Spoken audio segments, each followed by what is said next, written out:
अस्सलाम वालेकुम। तो अभी हम बात करते हैं tension and acceleration in a string की। बड़ा डिफ़िकल्ट टॉपिक नहीं कह सकता, लेकिन थोड़ा सा कंसेप्चुअल है। इसको आपने पहले ध्यान से सुनना है। मैं लफ्ज़ रिपीट कर रहा हूँ कि आपने इसको ध्यान से सुनना है। सबसे पहले इस टॉपिक का नाम क्लियर होना चाहिए। Tension and acceleration in a string की बात करनी है और उसके दो केसेस निकालें और हमने दो चीज़ें फाइंड आउट करनी होंगी, एक टी और दूसरा एक्सेलरेशन ए। तो भाई, जब किसी भी चीज को एक रस्सी के साथ बांध कर लटकाया जाता है, किसी भी चीज को, तो उसके मैस, उसके वेट की वजह से रस्सी में जो खिंचाव पैदा होता है, स्ट्रेच प्रोड्यूस होता है, किसी के वेट अटैच होने की वजह से रस्सी में जो खिंचाव या स्ट्रेच प्रोड्यूस होता है, उसको हम टेंशन टी का नाम देते हैं, जो वेट से बिल्कुल ऑपोजिट डायरेक्शन में होता है। जैसे कि Newton third law of motion में पढ़ा था ना, एक्शन एंड रिएक्शन। इसी तरह एक फोर्स नीचे की तरफ है और दूसरी फोर्स ऊपर की तरफ है, इसे कहते हैं टेंशन टी। अब इसकी वजह से या वेट की वजह से जब रस्सी में खिंचाव पैदा होता है या वेट मूव करता है तो वेलोसिटी में चेंज आता है। जब वेलोसिटी में चेंज आएगा तो एक्सेलरेशन प्रोड्यूस होगा। इसके बारे में दो केसेस की बात करेंगे। फर्स्ट केस जो हमारे पास मेरा बेटा आ रहा है वो है जी, vertical motion of two bodies. दो ऑब्जेक्ट्स हैं जो एक पुली के साथ अटैच है। ए का मैस कम है, इसको मैं बी का नाम दे देता हूं, और ए का मैस ज़्यादा है जिसको हम ए का नाम देते हैं। लेकिन मैं आपकी बुक के अकॉर्डिंग ही चलूंगा। जहाँ पे ए और है वहाँ पे ए ही रखेंगे, वहाँ पे बी है वहाँ पे बी रखेंगे। जैसे कि यहाँ पे इसको ए कहा गया। अब ये एक फ्रिक्शनलेस पुली कहते हैं ना, जिससे वो ट्रांसफार्मर को भी ऊपर की तरफ लेके जाया गया होता है। तो क्या होता है, आपको बड़े अच्छे से पता है, जब आप भी किसी पुली के साथ ये चीज़ अटैच करोगे तो जहाँ पे मैस ज़्यादा होगा और या उसका ज़हरी सी बात है, जहाँ पे वेट ज़्यादा वो चीज़ नीचे की तरफ होगी, जिसका कम होगा वो ऊपर की तरफ होगी। हमने यहाँ से दो चीज़ें कैलकुलेट करनी है इस केस से। टेंशन टी क्या निकलती है, ए क्या निकलती है। जिस तरह मैथमेटिक्स में आप एक्स और वाई की वैल्यू कैलकुलेट करते हो इक्वेशंस बना कर, इसी तरह यहाँ पे टेंशन टी और एक्सेलरेशन ए की वैल्यू कैलकुलेट करेंगे। तो अब सबसे पहले स्टेप क्या है, आपने सबसे पहले ए पे लगने वाली जितनी फोर्सेस हैं उनको कैलकुलेट करना है, फिर बी पे लगने वाली जितनी फोर्सेस हैं उनको कैलकुलेट करना है, उसके बाद किसी दूसरे स्टेप पे जाते हैं। सबसे पहले मैं आपसे ये बात करता हूं, हम कैलकुलेट करेंगे नेट फोर्स। नेट का मतलब होता है टोटल फोर्स। मैंने बता दिया था Newton first law of motion में, नेट फोर्स एक्टिंग ऑन ए। अब इस पे दो फोर्सेस एक्ट कर रही हैं, एक टेंशन टी ऊपर की तरफ और दूसरा वेट नीचे की तरफ। हमें पता है इन दोनों को हमने ऐड करना है, वेट प्लस टेंशन टी।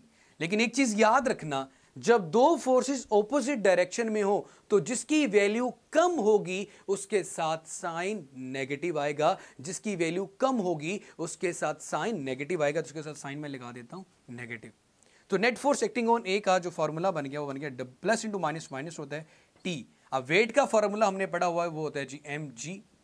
तो मैं यहां पे लिख देता हूं एम जी माइनस टी, लेकिन इसको हम M1 कहते हैं इसके मैस को, और इसको नाम दे देते हैं M2, क्योंकि दोनों डिफरेंट हैं। अगर दोनों का मैस सेम होता तो मैं सिर्फ M ही लिखता, लेकिन दोनों डिफरेंट हैं, इसलिए एक को M1 कह दिया और एक को M2 कह दिया। तो मेरा बेटा यहां पे M1G माइनस टी आ गया।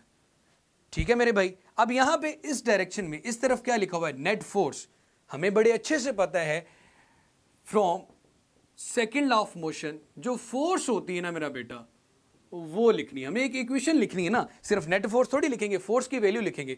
फोर्स हमारे पास होती है बेटा एम ए के इक्वल। ठीक है, ये चीज याद रखनी है। तो यहां पे भी मैं लिख लेता हूं एम ए। M1 है तो इसके लिए मैं यहां पे लिख लूंगा M1A is equal to M1G minus T. इस स्टेप्स को मैं दोबारा से रिपीट कर देता हूं। दो ऑब्जेक्ट्स लिए, दोनों की मोशन वर्टिकल थी, attach to the ends of a string. दो सिरों के साथ एक रस्सी के साथ अटैच है ओवर अ फ्रिक्शनलेस पुली, एक फ्रिक्शनलेस पुली के ऊपर।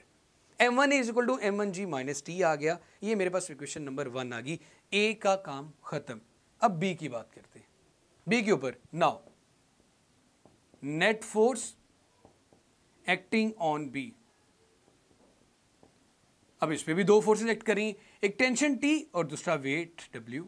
इसका वेट किसके को लाएगा बेटा, M2G के इक्वल। टी सेम रहेगी, फ्रिक्शन लेस होने की वजह से रस्सी में जो टेंशन है वो बिल्कुल सेम है। अब मेरा बेटा M2G और टी आ रहा है आपके पास। अब इन दोनों को भी ऐड करना है, लेकिन मैं पहले टी लिख रहा हूं और बाद में वेट के साथ नेगेटिव साइन लगा रहा हूं। मैंने प्रीवियसली अभी ये चीज डिफाइन की थी कि जिसकी वैल्यू ज्यादा होगी वो पहले लिखा जाएगा, जिसकी वैल्यू कम होगी उसके साथ नेगेटिव साइन लगाकर बाद में लिखेंगे। तो ये आ रहा है टी माइनस W2। W2 क्या होता है मेरा बेटा, M2G, और यहां पे according to Newton second law of motion Ma आ जाएगा। 2 की बात करें तो M2A आ गया। तो ये हमारे पास दो इक्वेशंस, दो मसावातें जो भी आप बोलते हैं वो आ गई हैं। अब 1 और 2 की मदद से मुझे कैलकुलेट करना है A और T।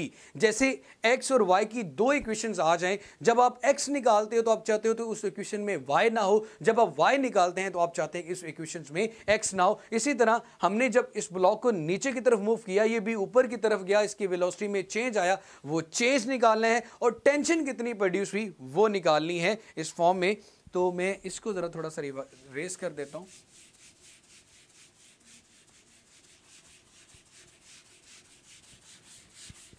डेरिवेशन थोड़ी सी लेंथी आपकी बुक में डायरेक्ट लिखी हुई है, लेकिन मैं इसको कंप्लीटली सॉल्व कर रहा हूं, तो इसलिए आपने नोट डाउन करके अपनी बुक पे भी राइट साइड पे कर देनी है।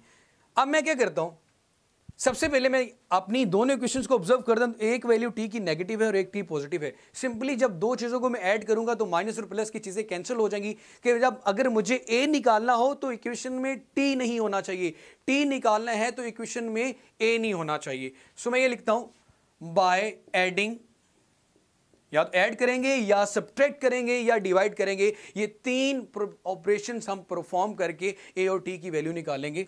m1 by adding 1 and 2। सो क्या आएगा, m1a प्लस m2a। जब दो इक्वेशंस को ऐड करते हैं तो लेफ्ट हैंड साइड में लेफ्ट हैंड साइड और राइट हैंड साइड में राइट हैंड साइड को ऐड करते हैं। सो t minus m2g plus m1g minus T. तो प्लस टी और माइनस टी तो मेरा बेटा आपस में कैंसिल हो गए। इन दोनों में कॉमन देखो, a कॉमन आ रहा है तो अंदर बच गया m1 प्लस 2 m2, और इधर g कॉमन आ गया तो इधर आ गया हमारे पास m1 माइनस m2। अब खुद कह रहे होंगे यार पहले तो माइनस m2 आना चाहता, चलो माइनस m2 प्लस m1 लिख दो या प्लस m1 माइनस m2 लिख दो, बात में कोई फर्क नहीं है। अब अगर मेरा बेटा आप a निकालना चाहते हो तो ये वाला फैक्टर मल्टीप्लाई रहा है, इधर आके डिवाइड कर दें, m1 माइनस m2, ये मल्टीप्लिकेशन का सीधा क्रॉस नहीं किया मैंने, m1 plus m2 ji a आ गया। अब आपने निकालना है टेंशन t को। तो टेंशन t निकालने के लिए सिंपली दोनों इक्वेशंस को डिवाइड करेंगे। क्यों डिवाइड करेंगे, कि मैं जब t निकालना चाहता हूं, मैं क्या चाहता हूं इस इक्वेशन में a ना हो। इक्वेशन इन दोनों में इक्वेशंस की a आ रहा है लेफ्ट साइड पे, प्लस करोगे तब भी रहेगा, माइनस करोगे तब भी रहेगा, लेकिन डिवाइड कर दोगे तो ऊपर नीचे वैल्यू सब्ट्रैक्ट होने के बाद कैंसिल हो जाएंगी। तो मेरा बेटा आप इसको ज़रा स्क्रीनशॉट लेके सेव कर लें, इतना इंटरवल काफ़ी है। तो मैं सेकेंडली बात करता हूँ दोनों इक्वेशंस को। अब ये लास्ट जो रिलेशन है ये हमने ए के लिए निकाली है, अब हमें निकालनी है टेंशन टी। तो मैं दोनों इक्वेशन, इन दो इक्वेशंस मेन को आप प्लस माइनस करोगे सारी चीज़ें निकालने के लिए, इसके अलावा किसी और इक्वेशन की बात नहीं हो रही। सो बाय डिवाइडिंग 1 एंड 2, दोनों इक्वेशंस को डिवाइड करते हैं। m2a डिवाइडेड बाय m1a, ये चीज़ आ गई मेरा बेटा।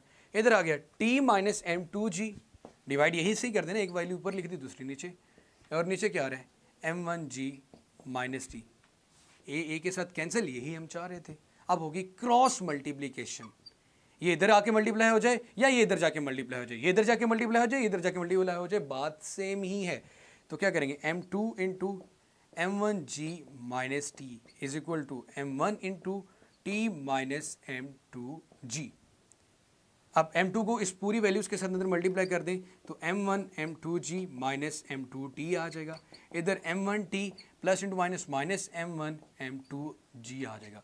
माइनस वाली वैल्यूज को जो इधर माइनस इधर लाके प्लस कर दें, जो इधर माइनस उधर जाके प्लस कर दें, या फिर m1 m2g को अलग कर लें और t वाली वैल्यू को अलग कर लें। ये आएगा m1 m2g plus m1 m2g is equal to m1t plus m2t। ठीक है मेरा बेटा। अब ये देखें a प्लस a 2a होता है, इसी तरह ये दो similar value m1 m2g plus m1 m2g क्या बनेगा, 2m1 m2g, और इधर इन दोनों में t कॉमन आ रहा है तो अंदर आ जाएगा m1 प्लस m2, ये फैक्टर इसके साथ मल्टीप्लाई और इधर आके डिवाइड हो जाएगा। So 2m1 m2g divided by m1 plus m2 is equal to t।